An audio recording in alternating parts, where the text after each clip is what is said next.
जय हिंद साथियों। मैं अनवर सिंधु आपका श्योर 60 के इस ऑनलाइन प्लेटफॉर्म पर आपका स्वागत करता हूं। तो हमारी जो लुसेंट सीरीज चल रही थी, इसमें हम एक नया सब्जेक्ट कर रहे हैं, हिस्ट्री से शुरुआत कर रहे हैं। और हिस्ट्री में मैं सबसे पहले मेडिवल हिस्ट्री करा रहा हूँ, जो मध्यकालीन भारत हमारा, वहाँ से शुरू करेंगे। तो और मध्यकालीन भारत का आज हमारा पहला दिन है, आइए शुरू करते हैं। और अभी इस टाइम पे एसएससी सीजीएल के अंदर 20,000 पोस्ट हैं। इसके लिए मैंने टैगलाइन बनाई, अभी नहीं तो कभी नहीं। मतलब आप ये मान के चलिए, जो भी करना बस इसी बार कर देना है, नेक्स्ट कुछ नहीं रखा। दिल्ली सल्तनत, जो हमारी मेडिवल हिस्ट्री है, मध्यकालीन भारत है, वो दिल्ली सल्तनत से शुरू होता है। इससे पहले थोड़ा बहुत मूवमेंट होते हैं, वो हम एंशियंट के टाइम पे कवर कर लेंगे। इसके जैसे मोहम्मद गजनवी के आक्रमण वगैरह, मोहम्मद बिन कासिम के आक्रमण, मोहम्मद गोरी के, ये सारी सारी चीज़ें हम मध्यकालीन भारत से शुरू कर देंगे। क्योंकि अभी मैंने मेडिवल से शुरू किया है, तो वो समझ नहीं आएगा आपको एकदम से, अगर मैं अभी उनसे शुरुआत कर दूं तो अभी क्या है कि अब अभी के लिए हम ये मान लेते हैं कि दिल्ली सल्तनत, ये दिल्ली के ऊपर एक मुगलों का साम्राज्य स्थापित हो गया था, सॉरी, मुसलमानों का साम्राज्य स्थापित हो गया था, तो उसको बोलते हैं दिल्ली सल्तनत। इसके अंदर 5 डायनेस्टी थी। इसके बाद फिर मुगल एम्पायर आता है, तो मुगलों ने अपना राज्य स्थापित किया। तो मध्यकालीन भारत के अंदर ये दो ही मेन होते हैं जिसको हम पढ़ेंगे। तो दिल्ली सल्तनत से शुरू करते हैं। ये 1206 से 1526 एडी के बीच की बात है। Mohammad Ghori conquest become the nucleus of a new political entity in Delhi सल्तनत। मोहम्मद गोरी भारत पे आक्रमण करता है, उसके बाद वो अपना एक गुलाम यहाँ पर छोड़ के जाता है। मोहम्मद गोरी की मृत्यु होने के बाद उस वो गुलाम यहाँ का रूलर बनता है, और वो यहाँ जो एम्पायर स्थापित करता है, वहाँ से शुरू होती है हमारी दिल्ली सल्तनत का काल। तो ये दिल्ली सल्तनत हमारी 1206 से 1526 तक शुरू होती है। This period can be divide into 5 distinct period. इसके अंदर 5 डायनेस्टी हम देखेंगे। तो पहले नंबर पे हमारी स्लेव डायनेस्टी, जिसको गुलाम वंश भी बोलते हैं, 1206 से 90 तक। फिर खिलजी डायनेस्टी 1290 से 1320। तुगलक डायनेस्टी 1320 से 1414। फिर सैयद डायनेस्टी आएगी हमारी, फिर लोधी डायनेस्टी। तो ये 5 डायनेस्टी जिसको हम दिल्ली सल्तनत के दौरान पढ़ने वाले हैं। स्लेव डायनेस्टी, जो ये हमारी डायनेस्टी है, ये कुतुबुद्दीन ऐबक के द्वारा स्थापित की जाती है। कुतुबुद्दीन ऐबक मोहम्मद गोरी का गुलाम था, तो वो यहाँ पर छोड़ जाता। तो ये गुलाम था, इसी इसी वजह से इस डायनेस्टी का नाम गुलाम गुलाम वंश पड़ा है। स्लेव डायनेस्टी है ये, क्योंकि ये इसका स्लेव था। तो इसको स्लेव डायनेस्टी को कहीं कहीं पर मामलुक डायनेस्टी के नाम से भी जाना जाता है, मामलुक डायनेस्टी। तो दोनों का, स्लेव डायनेस्टी का फाउंडर की बात करें इंडिया के अंदर, कौन है? ऐबक। और मामलुक डायनेस्टी का फाउंडर कौन होगा? ऐबक, वो भी ऐबक होगा, कुतुबुद्दीन ऐबक। और इसका कार्यकाल रहता है 1206 से 1210 तक का। ये तुर्की स्लेव बाय ओरिजिन। ये कौन स्लेव कहाँ से था? ये तुर्की से। तुर्की कौन सा? जो आज के टाइम पे जो टर्की का रीजन है, वो अभी जो टर्की है उससे आसपास इतना और फैला हुआ था, वहां से ये ओरिजिन होता है। तुर्की जो तुर्क होंगे वो कहाँ से ओरिजिनेट होंगे? वो तुर्की से। बाई ओरिजिन ही वाज, और उनकी लैंग्वेज क्या रहेगी? तुर्की लैंग्वेज रहेगी, टर्की देश से होंगे। He was purchase by Mohammad Ghori, वो मोहम्मद गोरी के द्वारा परचेज किया जाता है। Who letter made him his governor, जो बाद में उसको अपना गवर्नर बनाता है। आफ्टर द डेथ ऑफ गोरी, गोरी की डेथ होने के बाद Aibak become the master of Hindustan. Aibak है वो भारत का क्या बन जाता है? मास्टर बन जाता है, सम्राट बन जाता है। फाउंडेड स्लेव डायनेस्टी, और स्लेव डायनेस्टी की स्थापना की जाती है 1206 के अंदर। फॉर हिज जेन्यूरिटी, उसके उदारपण की वजह से, he was given the title of Lal Bakhsh, giver of Lal lakhs. उसको क्या टाइटल दिया जाता है? लाल बख्श का टाइटल दिया जाता है। लाल लाख बख्श, लाख बख्श का मतलब है गिवर ऑफ लाख, क्योंकि इसने ये लाखों रुपए इसने क्या किए थे? दान किए थे। उसकी वजह से इसको क्या बोलते थे? लाल, सॉरी, लाख बख्श। इसने एक टाइटल और भी लिया था, इसको एक टाइटल और इस मिला था इसको, कुरान, कुरान खवान। कुरान खवान, क्योंकि इसको जो कुरान है, जो होली बुक होती है मुस्लिम मुस्लिम की, उस इसको ये वर्बली याद थी। मतलब ये ऐसे मान के चलो उसको, मतलब इसने खा रखा था। इस वजह से इसको कुरान खवान भी बोलते थे, क्योंकि इसको कुरान वर्बली याद थी।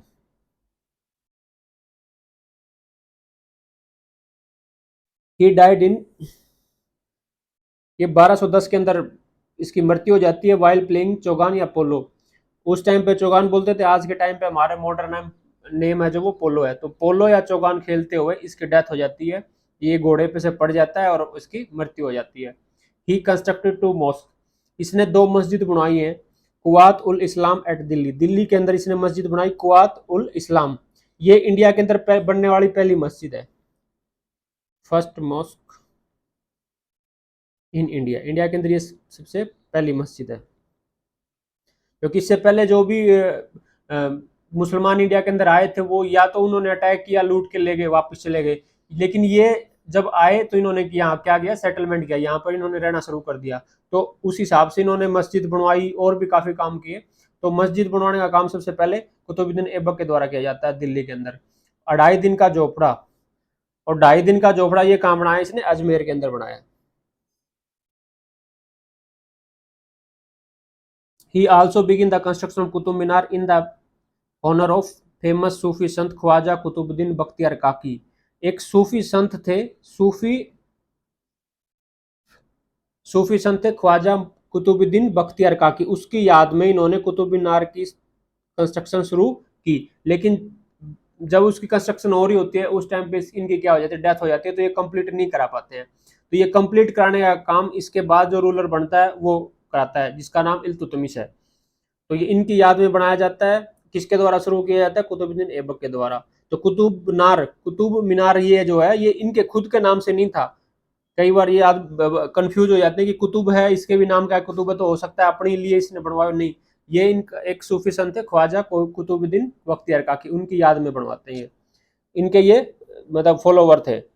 Aibak was a great patron of learning and patronised writer like, ये लर्निंग का क्या था, संरक्षक था। और इसने किसको शरण दिया था, इसने शरण दिया था हसन उन निजामी, हसन निजामी को इसने दिया था, और फखरुद्दीन को। हसन निजामू और फखरुद्दीन, जिसने क्या कौन सी बुक लिखी है, हसन निजामी ने लिखी है ताज उल मासिर, और फखरुद्दीन ने लिखी है तारिक ए मुबारक शाही। और इसकी कैपिटल जो थी वो लाहौर थी। ये अपनी जो कैपिटल लाहौर थी, ये लाहौर से की गद्दी पे बैठता था, वहां से ये रूल करता था। इसके बाद इल्तुतमिश, इसके बाद बीच में आता है इसका बेटा जिसका नाम था आराम शाह। वो लगभग 8 महीनों तक रूलर रहता है, और जैसा नाम था वैसा इसका काम था, बस इसने 8 महीने आराम किया और कुछ नहीं किया। और जो कुतुबुद्दीन ऐबक था ये पहला ऐसा सम्राट था जिसने जो राजा बनने के बाद भी अपने आप को, इसने कभी राजा डिक्लेयर नहीं किया, अपने आप को ये कमांडर ही मानता था। तो इसने अपने आप को राजा डिक्लेयर नहीं किया। अब राजा डिक्लेयर नहीं करेगा तो किसी तरह की ओथ नहीं ली इसने, इसका मतलब किसी तरह की ओथ नहीं लेगा तो किसी तरह के सिक्के भी नहीं चला पाएगा, क्योंकि ओथ के लिए खुतबा पढ़ना पड़ता, तो इसने खुतबा भी नहीं पढ़ा। ये सारी एक्टिविटी इसके द्वारा नहीं की गई। इसके बाद आता है शमसुद्दीन इल्तुतमिश, मतलब पूरा नाम इनका जरूरत नहीं होता, थोड़ा थोड़ा, जैसे इल्तुतमिश के नाम से जानो, बस पूरा नाम इनका याद करने लगोगे तो लोड पड़ जाएगा दिमाग के ऊपर। हमें कम उससे आउटपुट ज्यादा निकालना है, इनपुट कम रखना है, आउटपुट ज्यादा निकालना है। तो इसका जो रूल करता है ये 1211 से 1236 तक ही रूल करता है। He was a slave of Qutbuddin Aibak, ये कुतुबुद्दीन का ऐबक था, ऐबक का स्लेव था, गुलाम था, और ये इसका दामाद भी था कुतुबुद्दीन ऐबक का।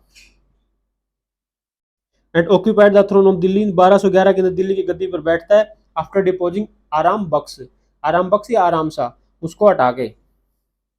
ही was very capable ruler and is regarded as the real founder of Delhi सल्तनत, ये बहुत ही कैपेबल रूलर था और इसको रियल फाउंडर भी कहा जाता है दिल्ली सल्तनत का। क्योंकि इसने क्या किया था, इसने दिल्ली सल्तनत को उस टाइम पे चंगेज खान के अटैक से बचाया था, इसने कंसोलिडेट किया था दिल्ली सल्तनत को। दिल्ली सल्तनत का ये रियल रूलर भी था। He made Delhi the capital in place of Lahore, और लाहौर की जगह पर इसने अपनी कैपिटल दिल्ली शिफ्ट कर दी थी। जैसे अब कुतुबुद्दीन ऐबक की कैपिटल लाहौर थी, ये शिफ्ट कर देता दिल्ली। तो अब जो दिल्ली सल्तनत है इसकी सीट कहाँ आ जाती है, दिल्ली के ऊपर आ जाती है। इसी नाम से इसको क्या बोलते हैं हम, दिल्ली सल्तनत। क्योंकि अब जो भी रूलर आएंगे वो सारे कहाँ की सीट से, दिल्ली की सीट से रूल करेंगे। ही saved Delhi Saltanat from the wrath of Changez Khan, इसने क्या किया था, दिल्ली सल्तनत को चंगेज खान से बचाया था। चंगेज खान कौन था, ये मंगोल लीडर था, मंगोल मतलब कहाँ के लोग होंगे मंगोल, जो मंगोलिया से है। मंगोलिया कहाँ पड़ता है, ये चाइना के और रसिया के बीच में पड़ता है मंगोलिया। तो वहां से आया था चंगेज खान। ये पहले बुद्धिस्ट होता था, बाद में इसने अपना धर्म कन्वर्ट करके मुस्लिम धर्म के अंदर कन्वर्जन कर लिया था। इसने पहले बुद्धिस्ट था, उसके बाद ये मुस्लिम धर्म के अंदर कन्वर्ट हो गया था। और ये बहुत बड़ा लुटेरा था, ये हर जगह लूटता ही था। By refusing shelter to Khwarizm Shah, इसने दिल्ली सल्तनत को बचा लिया था ख्वारिजम शाह को शरण ना देके। ख्वारिजम शाह कौन था, ईरान का रूलर था।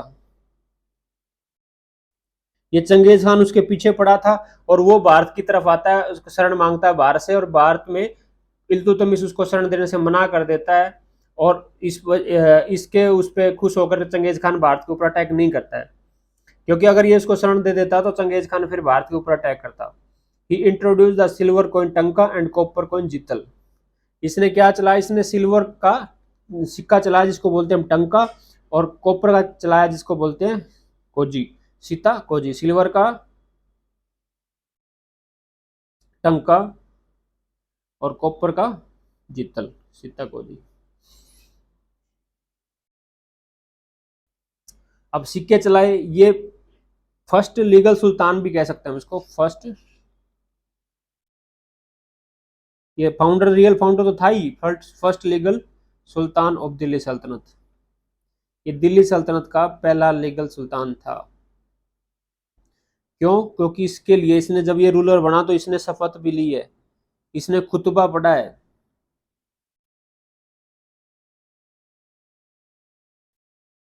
और इसको खुतबा अब्बासिद खलीफा के द्वारा इसको खुतबा पढ़ाया जाता है। और खुतबा पढ़ने के बाद ये सिक्के चलाता है और अपने सिक्कों पर ये अपने सिक्कों पर लिखता है ये मैसेंजर ऑफ खलीफा, की मैं खलीफा का क्या हूँ, मैसेंजर हूँ, खलीफा का मैसेंजर हूँ, मैसेंजर ऑफ खलीफा।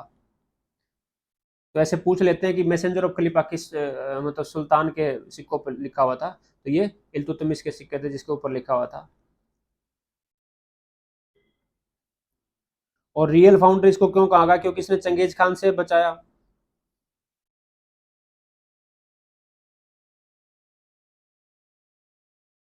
इसने दिल्ली सल्तनत को मंगोल अटैक से बचा लिया।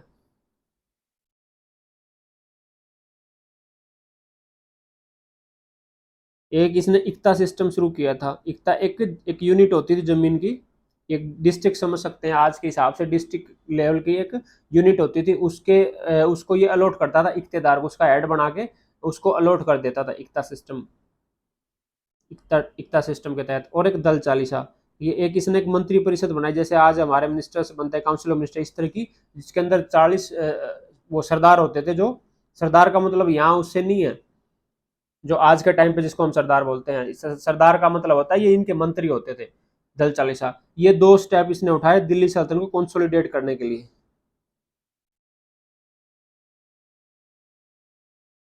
दिल्ली सल्तनत को कंसोलिडेट करने के लिए इसने ये स्टेप उठाए थे। तो इस इन सारी चीजों को देखते हुए इसको रियल फाउंडर बोला जाता है दिल्ली सल्तनत का। इससे पहले दिल्ली सल्तनत सिर्फ बनी थी, वो स्थापित नहीं हुई थी, मतलब उसका मतलब ये कह सकते हैं कि वो इतनी स्टेबल नहीं थी। He organise the iqta system, इसने एकता सिस्टम को ऑर्गेनाइज किया। And introduce reform in civil and army, इसने सिविल एडमिनिस्ट्रेशन के अंदर और आर्मी के अंदर काफी रिफॉर्म किए, काफी सुधार किए। Which was now centrally paid and recruited, जिसमें के अंदर ये क्या था, अब सेंटर के द्वारा ही उसको पेड किया जाएगा। जो भी एडमिनिस्ट्रेशन के अंदर और या आर्मी के अंदर जो सिपाही या फिर जो लोग लिए जाएंगे उनको सेंट्रली पेड किया जाएगा और रिक्रूटेड किया जाएगा। इक्ता सिस्टम के तहत क्या होता था कि एक जैसे बहुत बड़ा कोई कमांडर है आर्मी के अंदर, तो उसके पद के हिसाब से उसको इक्ता अलॉट कर दिया जाता था। और इक्ता के जो हेड है उसको हम बोलते थे इक्तदार।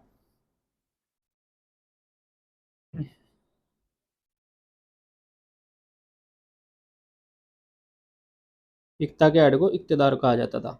ही set up an official nobility of slave, जो स्लेव थे उनकी ऑफिशियल नोबिलिटी थी, जो इनकी नोबिलिटी का मतलब है जो श्रेष्ठ थे, तो उन मतलब श्रेष्ठ थे, जो श्रेष्ठ थे उसी को पद देगा।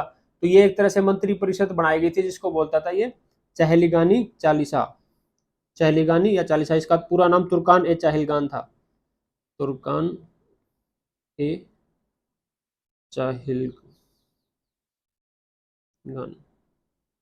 या ग्रुप ऑफ 40, ग्रुप 40 के नाम से भी जानते हैं। इसके अंदर 40 सरदार होते थे जो इसको हर बात के अंदर इसको सलाह मशूरा जिससे लेता था या डिसीजन मेकिंग के अंदर जिनका रोल होता था। ही completed the construction of Qutub Minar which was started by Aibak. Aibak के द्वारा जो कुतुब मीनार की कंस्ट्रक्शन शुरू की गई थी उसको ये क्या करता है, कंप्लीट करता है। ही पैट्रोनाइज मिनहाज उस सिराज ऑथर ऑफ तबकात ए नासिरी। ये मिनहाज उस सिराज को शरण देता है, जिस जो किसका ऑथर है, मिनहाज उस सिराज कौन है, एक हिस्टोरियन है। उसको ये शरण देता है जो क्या लिखता है, बुक लिखता है अपनी तबकात नासिरी। तबकात नासिरी लिखी जाती नसरुद्दीन मोहम्मद शाह के लिए, उसके उसके टाइम पे लिखी जाती नसरुद्दीन महमूद शाह। ये बाद में रूलर बनता है, इल्तुतमिश के बाद पढ़ेंगे इसके बारे में, नसरुद्दीन मोहम्मद शाह के बारे में। इसके ऊपर लिखी गई है ये नसीरी के नाम से, इसको आप याद कर सकते हैं, नसरुद्दीन मोहम्मद शाह लिखी गई है।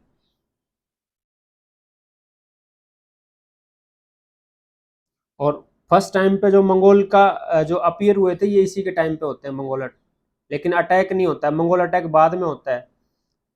लेकिन इल्तुतमिश के टाइम पे अगर ये पूछ लेते हैं कि मंगोल सबसे पहले इंडिया के अंदर किसके टाइम पे अपीयर हुए थे, तो वो कौन थे, इल्तुतमिश के टाइम पे हुए थे।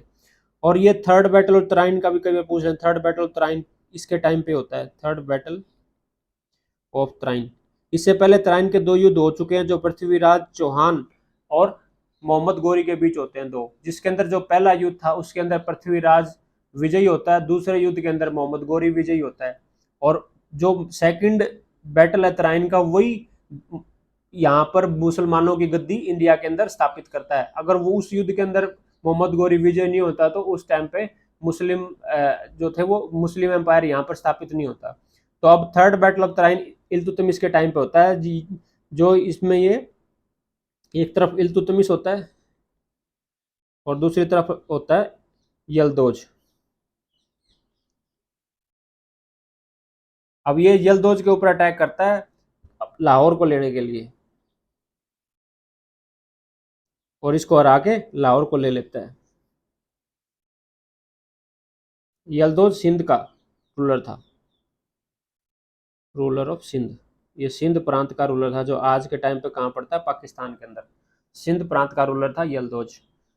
उसके ऊपर अटैक करता है लाहौर का लेने के लिए। लाहौर का मतलब ये नहीं कि आज का एरिया, लाहौर के साथ का काफी एरिया जीतने के लिए। अकेला आज लाहौर शहर की जो बात करते हैं वो नहीं था, बहुत बड़ा एरिया था जिसको लाहौर के नाम से जाना जाता था। उसके ऊपर अटैक करता है। इसके बाद बनता रकनुद्दीन।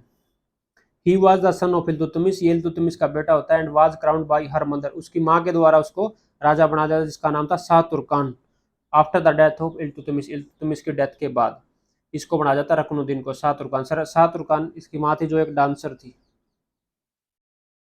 इसके बारे में ऐसा कहा जाता है कि एक डांसर थी। He was deposed by Razia, daughter of Iltutmish, when he was out of capital to curb a rebellion in Awadh against him. इसको फिर बाद में क्या किया जाता है, रजिया के द्वारा, रजिया सुल्तान के द्वारा इसको डिपोज किया जाता है, गद्दी से हटाया जाता है। जो रजिया सुल्तान क्या थी, डॉटर थी इल्तुतमिश की। When he was out of capital, जब वो दिल्ली से बाहर होती है एक विद्रोह को दबाने के लिए वो अवध गई होती है। तो जैसे इल्तुतमिश की डेथ होती है उस टाइम पे वो एक विद्रोह चल रहा होता है अवध के अंदर, उसको दबाने के लिए वो अपनी सेना लेके वहां गई होती है। उस दौरान इसकी जो माँ है शाह तुर्कान, वो इसको क्या बना देती है, राजा बना देती है। तो जैसे वो आती है उसके बाद वो पब्लिक की सपोर्ट से, लोगों की सपोर्ट से राजा बनती है और इसको गद्दी से हटा देती है। तो जो इसका बाप था इल्तुतमिश, इल्तुतमिश को ग्वालियर विक्ट्री के बाद इसको सक्सेसर डिक्लेयर कर देता है, रजिया को।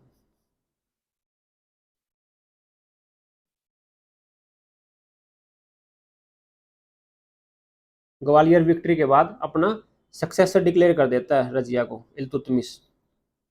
तो उसको पता था कि उसका जो बेटा है वो निकम्मा है, तो सारे बेटों में काबिल उसको यही लगती थी और अपना जो सक्सेसर है वो इसको डिक्लेयर कर देता रजिया को।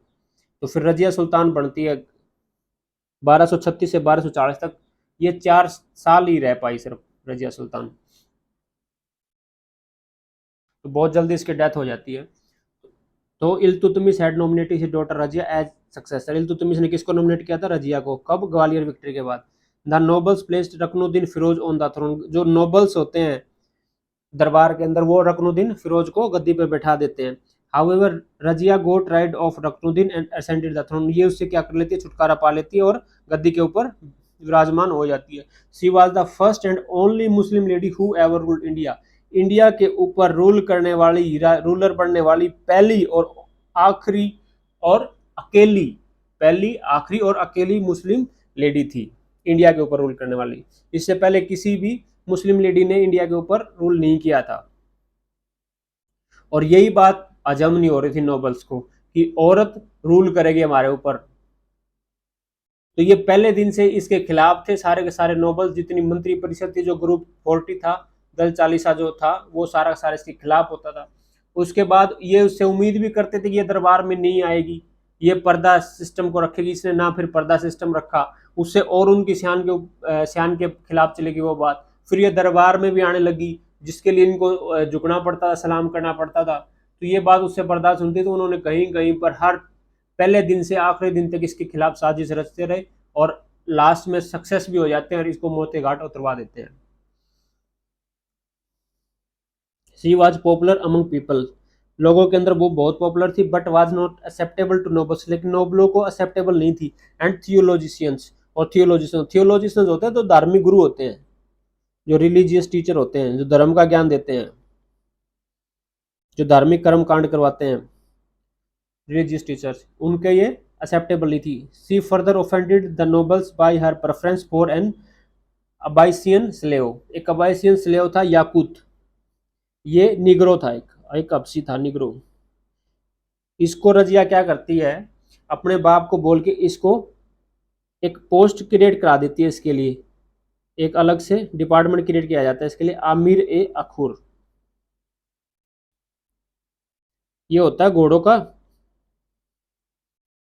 हेड ऑफ स्टेबल होता है वो जगह जहां पर घोड़े बांधे जाते हैं। ये क्या होता है बेसिकली, ये पहले एक घोड़ों की लीद साफ करने वाला होता है। और रजिया, किसी किसी बुक के अंदर ऐसा लिखा है कि रजिया को इससे प्यार हो जाता है, तो अपने प्यार को एक मुकाम तक पहुंचाने के लिए ये इसको एक ऐड बना देती है। लेकिन ये आदमी किसी काम का था नहीं, मतलब इसमें किसी तरह का कोई टैलेंट नहीं था, ना पढ़ा लिखा था, तो इसको ऐसी कोई पोस्ट भी नहीं दी जा सकती थी। लेकिन रजिया के कहने पर इसके जो बाप था तो तुम उसने इसको एक पद भी देना पड़ा, तो इसको क्या करते हैं, घोड़ों का ही मालिक बना देते हैं कि स्टेबल का आप हेड हो, एक अलग से मतलब डिपार्टमेंट बना के उसका हेड बना दिया जाता है इसको। और कुछ किताबों के अंदर लिखा है कि इसको अपग्रेड करके इसको एक पोस्ट देके रजिया ये चाहती थी कि जो ग्रुप 40 है उसके अंदर जो तुर्क थे उनका डोमिनेशन था, उनके डोमिनेशन को कम करना चाहती थी। जो तुर्क थे जो ग्रुप 40 के अंदर, उसको रिप्लेस करना चाह रही थी वो नॉन तुर्क से, कोई ऐसे आदमी से जो तुर्क नहीं होंगे, तो उसके क्या हो जाएगा, उनकी जो मोनोपोली है वो खत्म हो जाएगी, उनकी मोनोपोली को तोड़ना चाहती थी।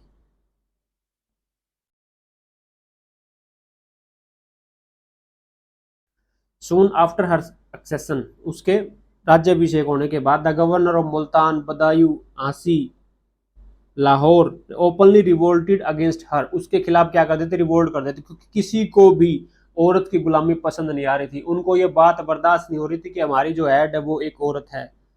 There was a serious rebellion in Bathinda, Bathinda के अंदर भी सीरियस रिबेलियन, एक विद्रोह किया जाता बठिंडा के अंदर। बठिंडा का गवर्नर उस टाइम पे अल्तुनिया था, अल्तुनिया, जो उसकी सुजरनिटी को मानने से इंकार कर देता है, उसके आधिपत्य को मानने से इंकार कर देता है, उसकी सोवरेनिटी को मानने से इंकार कर देता है। तो Razia accompanied by Yakut march against him, तो रजिया याकूत के साथ मिलकर, जो एक निग्रो उसके साथ मिलकर अल्तुनिया की तरफ मार्च करते हैं, अपनी सेना लेके वहां पर पहुंचते हैं उस विद्रोह को दबाने के लिए। लेकिन क्या होता है कि अल्तुनिया उस युद्ध के अंदर विजयी हो जाता है, तो रजिया को वो गिरफ्तार कर लेता है और याकूत को मौत के घाट उतार देता है, और रजिया को गिरफ्तार कर लेता है। उसके बाद रजिया को सिर्फ दो ही ऑप्शन दिए जाते हैं कि या तो आप मौत के घाट उतर जाओ, या फिर आप मेरे से शादी कर लो। तो रजिया समझदारी से क्या करती है, उससे शादी कर लेती है, समझदारी दिखाते हुए उससे शादी कर लेती है। और दोनों के दोनों फिर रजिया और अल्तुनिया मिलकर दिल्ली की तरफ चढ़ाई, मतलब दिल्ली की गद्दी पर बैठ के राज करते हैं। फिर रजिया एंड मैरिड अल्तुनिया, रजिया अल्तुनिया से शादी कर लेते हैं, both of them March toward Delhi, और दिल्ली की गद्दी पर आकर फिर वो राज करना शुरू कर देते हैं। 1240 के अंदर Razia become the victim of A conspiracy, एक षड्यंत्र का शिकार बन जाती है, एंड वाज असैसिनेटेड, असैसिनेटेड होता है मर्डर, मर्डर किस तरह का पॉलिटिकल मर्डर है तो उसको बोलते हैं असैसिनेटेड, नियर कैथल, हरियाणा के अंदर एक जगह कैथल, वहां पर इसका मर्डर कर दिया जाता है। अब ये षड्यंत्र कौन रचता है, खुद इसका भाई रचता है।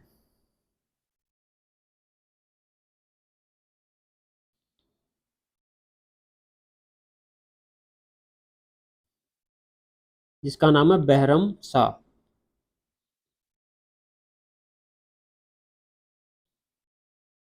ये रजिया का भाई होता है। और ये किसके कहने पे करता है? इतगिन के। इतगिन वजीर होता है उस टाइम पे, दिल्ली सल्तनत का वजीर होता है। इतगिन इसको कहता है कि ऐसे ऐसे कोई षड्यंत्र रच दो। इतगिन के साथ मिलकर बैरम शाह इसके षड्यंत्र रचता है, जिससे इसकी मौत के घाट इसको उतार दिया जाता है।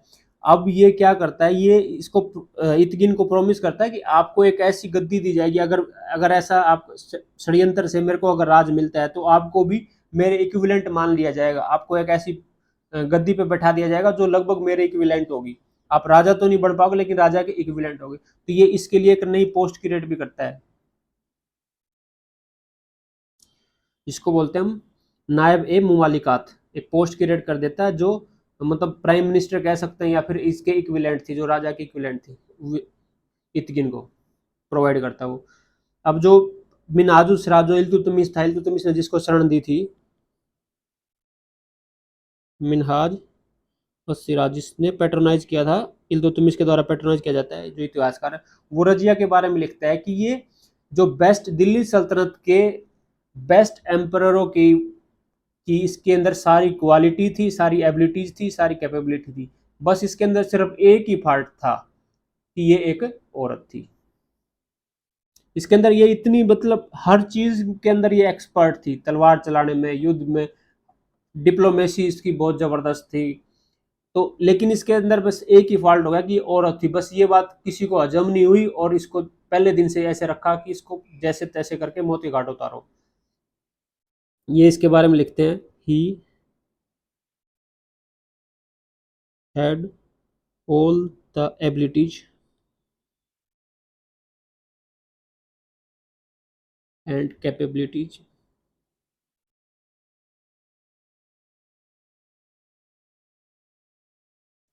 of best emperor, but her only fault was that he was a woman, कि वो एक वुमेन थी।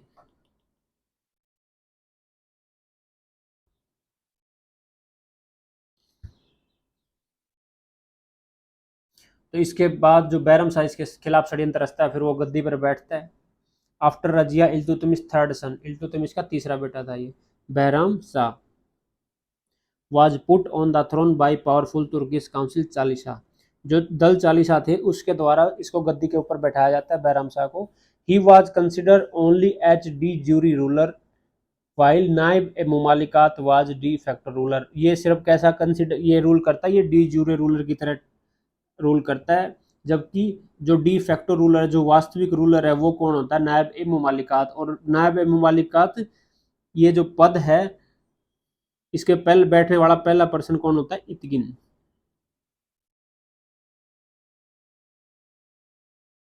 इतगिन। ये दो टर्म होती है पॉलिटिकल साइंस के अंदर, बहुत मिलेंगी पढ़ने को। डी ज्यूरे, डी ज्यूरे बोलते हैं हम नॉमिनल एड को, जो सिर्फ नाम का एड है, कि वो मुखिया है सिर्फ लेकिन नाम का, उसकी चलती नहीं है। और डी फैक्टो बोलते हैं जो वास्तविक है, वास्तविक एड है, जो रियल एड। ये प्रधानमंत्री और राष्ट्रपति के केस में होता है। जो हमारा राष्ट्रपति होते हैं वो हमारे होते हैं नॉमिनल एड, जिसके हर चीज के ऊपर उसके साइन होंगे, उसके परमिशन के बिना कुछ नहीं होगा। लेकिन वो वास्तव में चल किसकी रहती है? प्राइम मिनिस्टर की चल रही होती है हर बात के अंदर। प्राइम मिनिस्टर, ये हमारे डी फैक्टो रूलर होता है प्राइम मिनिस्टर, और प्रेसिडेंट होता है डी ज्यूरी। तो ये मतलब होता है डी ज्यूरी का, डी फैक्टो का। Bahram Shah lost his life after his failed attempt to assert his authority once on the throne. Bairam Shah क्या कर देता है? अपनी जिंदगी से हाथ धो बैठता है। After his failed attempt to assert his authority over the throne, ये अपनी अथॉरिटी को असर्ट नहीं कर पाता है और अपने क्वेश्चन मतलब अटेम्प्ट करने की कोशिश करता है, अपनी अथॉरिटी को जमाने की कोशिश करता है। तो इसको भी ज़्यादा पसंद ना करते हुए इसको भी मौत के घाट उतार दिया जाता है। और फर्स्ट टाइम पे मंगोल अटैक इसी के टाइम पे होता है, मंगोल अटैक।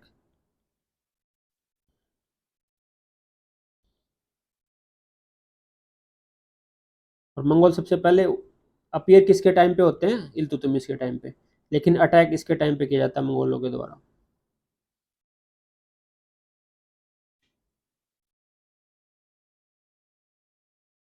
इसके बाद मसूद शाह को रूलर बनाया जाता है, जो 1242 से 46 तक रूल करता है। उसके बाद नसरुद्दीन बनते हैं 1246 से 1266 के अंदर। He was the son of Ruknuddin, ये किसका बेटा होता है, रकनुद्दीन का बेटा होता है। But was depose after Balban and Nasruddin Mahmud mother, Nasruddin Mahmud जो रूलर बनता है इसके बाद में, उसकी माँ के द्वारा, जिसका नाम था मलिका ए जहान, मलिका ए जहान और बलबन के द्वारा इसको हटा दिया जाता है, उसके खिलाफ षड्यंत्र रच के। And establish Nasiruddin Mohammad as new sultan, और नसरुद्दीन मोहम्मद को सुल्तान बनाया जाता है उसके बाद। Nasruddin was the son of Iltutmish, Iltutmish का बेटा होता है नसरुद्दीन, सबसे छोटा बेटा होता है इल्तुतमिश का ये। और इल्तुतमिश इसके लिए मकबरा भी बना के जाते हैं। And was known as darveshi king, इसको क्या कहा जाता है, darveshi king, as he was pious and noble. इसको दरवेशी किंग उसको बोलते हैं, मतलब जो राजा की बेस में भिखारी हो, सॉरी, जो भिखारी की बेस में राजा हो, मतलब ऐसा राजा था जो अपने ऊपर ये जैसे ऐशो आराम की जिंदगी जीना, या ठाट बाट की जिंदगी जीना, या प्रोटोकॉल के द्वारा जिंदगी जीना, तो ऐसा कोई किसी तरह की लाइफस्टाइल नहीं था इसका, बिल्कुल सिंपल जिंदगी जीता था। और अपने जो जीवन यापन करने के लिए ये कुरान की कॉपी लिखता था। उस टाइम पे फोटोकॉपी की मशीन नहीं आई थी, तो उस टाइम पे कॉपी का मतलब कि आपको लिखना ही पड़ेगा। तो कुरान की ये क्या करता था, कॉपी करता था लिख लिख के, और उनको सेल करता था, उससे जो पैसे आते थे उससे अपना गुजारा करता था ये, इसका खर्चा बस इतना ही था। ही डाइड इन 1266, तो 1266 के अंदर इसकी क्या हो जाती है, मृत्यु हो जाती है। और इसके द्वारा मिनहाज उस सिराज, मिनहाज उस सिराज को काजी बनाया जाता है दिल्ली का, काजी ऑफ दिल्ली, ये दिल्ली का काजी बना देते हैं मिनहाज उस सिराज को। काजी मतलब होता है जो जो जजेज होते हैं, इस्लामिक लॉ के जो मजिस्ट्रेट होते हैं उसको काजी बोलते हैं, magistrate of Islamic law, Islamic law का जो मजिस्ट्रेट होता है उसको काजी बोलते हैं। इस्लामिक लॉ को हम शरीयत लॉ भी बोलते हैं, शरीयत लॉ। और इसी के बारे में ये किताब लिखते हैं फिर नसरुद्दीन मोहम्मद शाह के लिए ही, जिसको बोलते हैं हम तबकात, जो बुक लिखी जाए तबकात ए नासिरी। और इसके टाइम पे नसरुद्दीन के टाइम पे जो नायब ए ममालिकात, जो नई पोस्ट बनाई थी जो सिमिलर होती, राजा के इक्विवेलेंट होती थी, नायब ए ममालिकात, इस पद पे कौन बैठता है, बलबन बैठता है, जो इसका क्या होता है, ससुर भी होता है, फादर इन लॉ भी होता है। बलबन अपनी बेटी की शादी इसके साथ कर देता है, नसरुद्दीन के साथ। तो ये 20 साल तक, लगभग 20 साल के अराउंड ये रूल करता है। लेकिन उसके बाद क्या होता है, जब बलबन, जो डी फैक्टो रूलर था वो बलबन ही होता है इसके टाइम पे, जिसकी भी चल रही होती है वो बलबन ही होता है जिसकी चल रही होती है। लेकिन फिर 20 साल होने के, 20 साल के बाद इसको, बलबन को लगता है कि अब बस बहुत हो चुका, अब मैं ही डायरेक्ट रूल करूंगा। तो बलबन क्या कर देता है, इसको मौत के घाट उतार देता है, अपने दामाद को ही, और रूल करता है। अपने दामाद को मारने वाला, मार के राजा बनने वाला पहला शासक कौन होता है, बलबन। इसका पूरा नाम था गियासुद्दीन बलबन। अब 20 साल, अगले 20 साल ये रूल करता है। ये गद्दी पे बैठता है 1266 के। He broke the power of Chalisa, ये जो दल चालीसा है उसकी पावर को कम कर देता है। ये क्या करता है, दल चालीसा को खत्म कर देता है, क्योंकि इसको ये, क्योंकि ये दल चालीसा का मेंबर रहा है, इसको ये पता था कि दल चालीसा वाले क्या कांड करते हैं। वो पहले दिन से राजा के खिलाफ कुछ ना कुछ षड्यंत्र रचते रहते हैं। तो उन, इसको पता था कि सबसे ज्यादा जो खतरा एक रूलर को होता है वो दल चालीसा से ही है। तो ये सबसे पहले रूलर बनते ही ये क्या करता है, दल चालीसा को अबोलिश कर देता है। And restore the Prestige of crown, और क्राउन की मर्यादा को रिस्टोर कर देता है। That was his greatest contribution toward the stability of सल्तनत, दिल्ली सल्तनत की स्टेबिलिटी के लिए इसका ये सबसे बड़ा कदम था, क्योंकि तो सबसे ज्यादा खतरा होता था उन्हीं से होता था। टू कीप, क्योंकि रिवोल्ट वगैरह भी वही करा देते थे, जो जिस राजा को वो पसंद नहीं करते थे उसके राज्य के अंदर वो रिवोल्ट वगैरह करवाते रहते थे। To keep himself well informed, Balban appointed spy, अपने आप को जागरूक रखने के लिए कि सब राज्य के अंदर क्या चल रहा है, उसने बहुत जासूस अपॉइंट किए। और जासूसों को उस टाइम पे बोलते थे बरीद। और इसने अलग से भी डिपार्टमेंट बना रखा था जासूसों के लिए, जिसको बोला जाता था बरीद ए मुमालिक। बरीद ए मुमालिक, ये डिपार्टमेंट होता था जासूसी का, स्पाई डिपार्टमेंट होता था।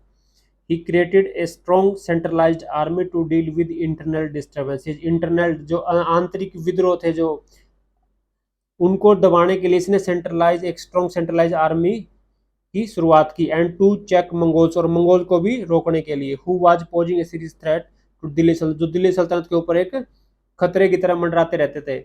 इसने आर्मी की शुरुआत की। इसकी जो आर्मी थी, इसने परमानेंट आर्मी की शुरुआत की। इससे पहले क्या हो रहा था कि आर्मी जो थी वो परमानेंट नहीं थी, मतलब सीजनली लोगों को उसके अंदर ले लिया जाता था। जब सीजन के टाइम पे, जब मतलब फसल को हार्वेस्टिंग का टाइम है या फसल को बीजना, उस टाइम पे उनको वापस भेज दिया जाता, उनसे खेती कराई जाती थी। फिर जब जरूरत पड़ती थी फिर उनको बुला लिया जाता था। तो बेसिकली क्या था कि जरूरत के टाइम पे उनको बुलाया जाता था। और जैसे उसको बुलाएंगे, वो एक तरह से क्या होते थे, वो किसान ही होते थे बस, इससे ज्यादा वो कुछ नहीं थे। उनको सिपाहियों का की ड्रेस पहना दी जाती थी। लेकिन इसके टाइम पे क्या किया, इसने परमानेंट आर्मी सेटल कर दी कि मतलब जो आदमी इंप्लॉय किया गया वो पूरे 12 के 12 महीने उसको इंप्लॉयड रखेगा। और उनकी ट्रेनिंग के साथ, परमानेंट आर्मी विद ट्रेनिंग, और ट्रेनिंग भी कराई गई, जिससे उनको हथियार वगैरह चलाना सिखाया गया। तो ट्रेन अब क्या, अब कैसी आर्मी तैयार हो गई थी, ट्रेंड आर्मी तैयार हो गई थी। अब ये भी प्रश्न पूछा जा सकता है, परमानेंट आर्मी स्थापित करने वाला पहला आदमी कौन था? बलबन। ट्रेंड आर्मी, जो ट्रेनिंग की हुई आर्मी, ट्रेंड आर्मी रखने वाला कौन था, की शुरुआत किसने की? बलबन ने। और सैलरी, इसने सैलरी की शुरुआत कर दी, सैलरी को कैश में देने की। अब कंप्लीटली इसके टाइम पे कैश में नहीं दी जाती थी, किसी किसी को इक्तेदार भी बनाया जाता था, इक्ता दे दिया जाता था, वहां से जो रिवेन्यू मिलता था उससे उसका वो सैलरी के इक्विवेलेंट होता था। लेकिन इसने शुरुआत कर दी थी काफी हद तक कि सैलरी को नगद में दिया जाए। और सेंट्रलाइजेशन ऑफ आर्मी कर दिया इसने शुरू। अब सेंट्रल गवर्नमेंट की जो ये मतलब रूलर है, इसकी डायरेक्ट, सुल्तान की डायरेक्ट आर्मी अपॉइंट की गई, उसको क्या बोलते हैं? Centralisation of army. अब पूरी की पूरी कमांड किसके द्वारा? सेंटर के द्वारा की जाती। इससे पहले कहीं कहीं पे छोटे छोटे जो कमांडर थे उनको 5,000 10,000 सिपाही रखने की परमिशन होती थी, वो उनकी आर्मी रखते थे, जिसको इक्तेदार आर्मी बोलते थे। जो इक्ता दिया जाता था उस हिसाब से उसकी कैपेसिटी डिसाइड की जाती थी कि आपको इतने सिपाही रखेंगे। तो इक्तेदारों की आर्मी होती है, जो जरूरत के टाइम पे इक्तेदारों से कहा जाता था, तब वो अपनी आर्मी लेके इन युद्ध के अंदर शामिल होते थे। इसने क्या कर दिया, इसने अपनी आर्मी शुरू कर दिया रखना, इक्तेदार आर्मी के ऊपर ये ज्यादा डिपेंड नहीं हो रहा था। गियासुद्दीन बलबन, ही स्टेब्लिश द मिलिट्री डिपार्टमेंट, इसे मिलिट्री डिपार्टमेंट स्टेब्लिश करता है, जिसको बोलते हैं दीवान ए आरिज, मिलिट्री डिपार्टमेंट को। और ये दीवान ए आरिज जो मिलिट्री डिपार्टमेंट है, उसको फाइनेंस डिपार्टमेंट से भी अलग करता है, उसके बजट को। The Persian court model influence Balban conception of kingship, इसने पर्सियन कोर्ट का जो मॉडल था उसको इन्फ्लुएंस किया बलबन के कॉन्सेप्शन को, किंगशिप का, जो राजाई का, किंगशिप का जो कॉन्सेप्ट है इसका, उसको इसने चेंज किया। इसने अपने आप को क्या टाइटल दिया? ही टुक द टाइटल ऑफ जिल इलाही, जिल ए इलाही, कि मैं अल्लाह की क्या हूँ? शेडो हूँ, जिल हूँ, जिल मतलब शेडो, शेडो ऑफ गॉड हूँ। इसने ये अपने आप को टाइटल दिया। अब और इसका इसने दूसरा एक और टाइटल दिया था अपने आप को, नियामत ए खुदाई, नियामत ए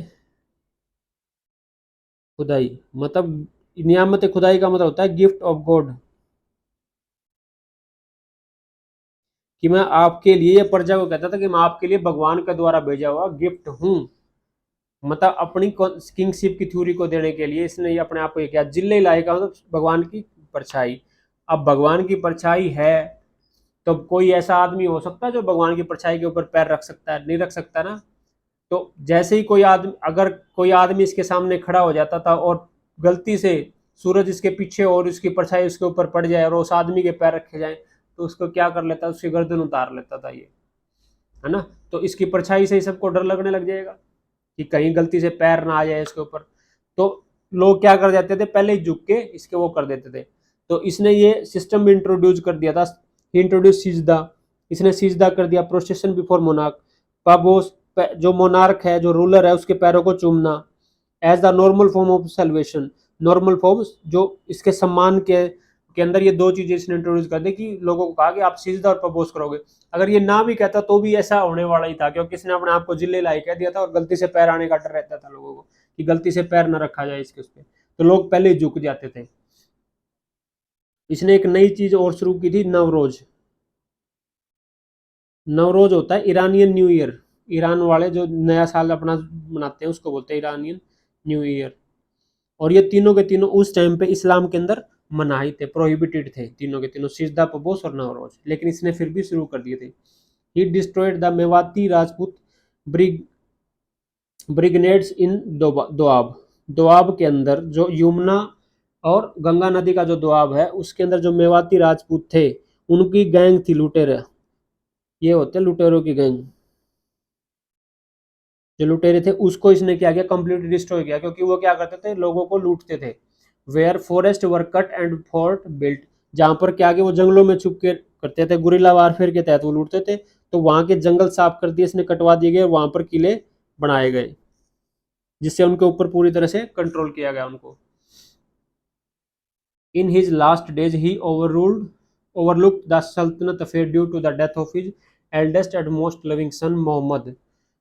इसके आखिरी दिनों के टाइम पे इसका जो बेटा था मोहम्मद, उसकी डेथ हो जाती है, क्योंकि मंगोल इसके ऊपर अटैक करते थे। मंगोल अटैक को रोकते हुए, मंगोल अटैक कर देते हैं इसके एम्पायर के ऊपर, उसको रोकने की वो कोशिश करता है मोहम्मद, और उस टाइम पे उस युद्ध के दौरान इसके बेटे की डेथ हो जाए, जिससे इसको बहुत बड़ा सदमा लगता है, और उसके 1 से 1.5 साल के अंदर इसकी भी फिर डेथ हो जाती है शोक के अंदर। And rebellion by his closest and most loved slave, और इसके सबसे नजदीक और सबसे प्यारा इसका जो गुलाम था तुगरिल खान, और तुगरिल खान के द्वारा क्या किया जाता है, रिवोल्ट किया जाता है, तो उससे इसको बहुत ज्यादा सदमा लगता है दोनों ही बातों से। Mohammad died fighting the Mongolian in 1285 के अंदर मंगोलियों से फाइट करते हुए उसकी डेथ हो जाती है। While Tughril was captured and be headed, Tughril को क्या किया जाता है, कैप्चर, बंदी बना लिया जाता है, और उसको मोते घाट उतार दिया जाता है। बी हेडेड का मतलब उसका सिर कलम कर दिया जाता है। इसने एक पॉलिसी शुरू की थी जो इसके अंदर दी हुई नहीं है लुसेंट के अंदर, आयरन एंड ब्लड पॉलिसी, या ब्लड एंड आयरन पॉलिसी, रक्त एवं लोक नीति, ये इसने शुरू की थी। इसका मतलब ये होता था कि जो भी रिवोल्ट करता है या जो भी इसका दुश्मन है, उस आदमी के साथ साथ उसकी पूरी फैमिली को भी ये बर्बाद करता था, तो सबको ये मौत के घाट उतारता। जो भी आदमी उससे संबंधित है, उसका कोई रिश्तेदार है या उसका कोई हिमायती है, तो उन सबको ये मौत के घाट उतार देता था। अब तुगरिल खान के साथ भी इसने क्या, तुगरिल खान रिवोल्ट करता, बंगाल का गवर्नर बनाया गया था तुगरिल खान को, और ये रिवोल्ट कर देता है। तो एक बार तो पता लगने के बाद इसको सदमा लगता है, उसके बाद उसके रिवोल्ट को दबाने के लिए जाता है और तुगरिल खान को मौत के घाट उतारता है। उसको ऐसा करता है, ये जमीन के अंदर उसको आधा गाड़ दिया जाता है, और उसके बाद से ऊपर से थोड़े मार मार के, थोड़े मार मार के उसको पूरा जमीन के नीचे गाड़ देता है। इस मतलब दर्दनाक ऐसी मौत देता है तुगरिल खान को। तो ये, और तुगरिल खान से संबंधित जितने भी लोग थे उन सबको मौत के घाट उतारता है ये। ऐसे मेवातियों का भी इसने ऐसे ही किया था, जो मेवाती थे जो इसके टाइम पे लुटेरे थे, उनको भी इसने इसी पॉलिसी के तहत इसको दबाया था। तो ये एसएससी ने तो बहुत बार पूछा है, ब्लड एंड आयरन पॉलिसी किस दिल्ली के सुल्तान की पॉलिसी थी, ये बलबन की पॉलिसी थी। और इसका जो बेटा होता है महमूद, इसके टाइम पे आता है अमीर खुसरो, जो एक कवि होता है अमीर खुसरो। अमीर खुसरो को ये शरण देता है, अमीर खुसरो केम टू दिल्ली सल्तनत, या फिर ये कह सकते हैं बलबन के टाइम पे अमीर खुसरो दिल्ली सल्तनत आता है।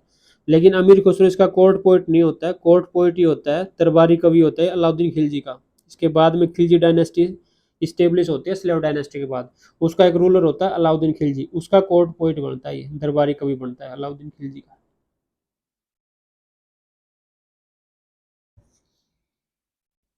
और अमीर खुसरो को तोता हिंद भी बोला जाता है, क्योंकि ये पर्शियन के साथ साथ हिंदी के भी काफी शब्द यूज कर लेता था, इसलिए इसको तोता हिंद भी बोलते हैं।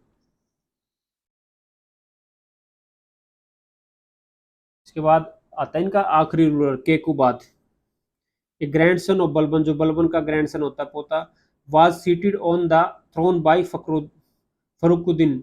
फरुकुद्दीन दिल्ली का कोतवाल होता है। कोतवाल आज के टाइम पे ये कह सकते हैं चीफ कमिश्नर होता है। तो चीफ कमिश्नर या कोतवाल होता है दिल्ली का, उसकी मदद से कुतुबुद्दीन केकुबाद को गद्दी पे बैठाया जाता है। Who assumed high political authority during the last days of Balban, जो बलबन के आखिरी दिनों के टाइम पे हाई पॉलिटिकल अथॉरिटी अज्यूम कर चुका होता है। फखरुद्दीन के बारे में लिखते हैं। But Kaiqubad was killed by Khilji family, लेकिन खिलजी फैमिली के द्वारा इसको मौत के घाट उतार दिया जाता है। Which saw the end of slave dynasty, जिसमें स्लेव डायनेस्टी क्या हो जाती है, खत्म हो जाती है। Beginning of Khilji dynasty Delhi throne, और दिल्ली की गद्दी पर खिलजी डायनेस्टी की शुरुआत हो जाती है केकुबाद। और कुछ और इसके बारे में एक और बात है, ये मोस्ट म्यूजिक लवर भी था, most music lover of Delhi सल्तनत। दिल्ली सल्तनत का सबसे ज्यादा म्यूजिक लवर था, पूरा अयास आदमी था, मतलब कहने की बात ये रंगीला आदमी था। मोस्ट म्यूजिक लवर था दिल्ली सल्तनत के रूलर। और किसी किसी बुक के अंदर आखिरी रूलर क्यूमर भी लिखा हुआ है, क्यूमर, जो कुछ महीनों के लिए बनता है। अगर ऑप्शन के अंदर क्यूमर मिल जाता है तो अगर आखिरी रूलर पूछा जाता है तो हम क्यूमर के ऊपर टिक लगाएंगे, क्यूमर हमारा राइट आंसर होगा। लेकिन अगर क्यूमर नहीं मिलता, अगर केकुबाद ही मिलता है तो आखिरी रूलर केकुबाद हो जाएगा, लास्ट रूलर। अदरवाइज क्यूमर भी कुछ महीनों के लिए बना था, last ruler of slave dynasty. Slave dynasty का आखिरी शासक होता है। तो ये हमारी जो स्लेव डायनेस्टी है ये खत्म होती है। अब ये 5 डायनेस्टी है, लगभग 4 लेक्चर के अंदर ये खत्म हो जाएंगी। इसके बाद हमारा मुगल एम्पायर आएगा, वो 5 से 6 लेक्चरों में वो खत्म हो जाएगा। ये मान के चलिए अब 12 से 13 लेक्चर के अंदर ये हमारी जो मेडिवल हिस्ट्री है इसको हम खत्म कर देंगे। उसके बाद हम मॉडर्न हिस्ट्री शुरू करेंगे। तो अभी के लिए यही है स्लेव डायनेस्टी का, ये हमने कंप्लीट देख लिया है। तो अभी के लिए थैंक यू, जय हिंद। और पढ़ते रहिए, संघर्ष करते रहिए, अभी नहीं तो कभी नहीं, याद रखिए इस बात को।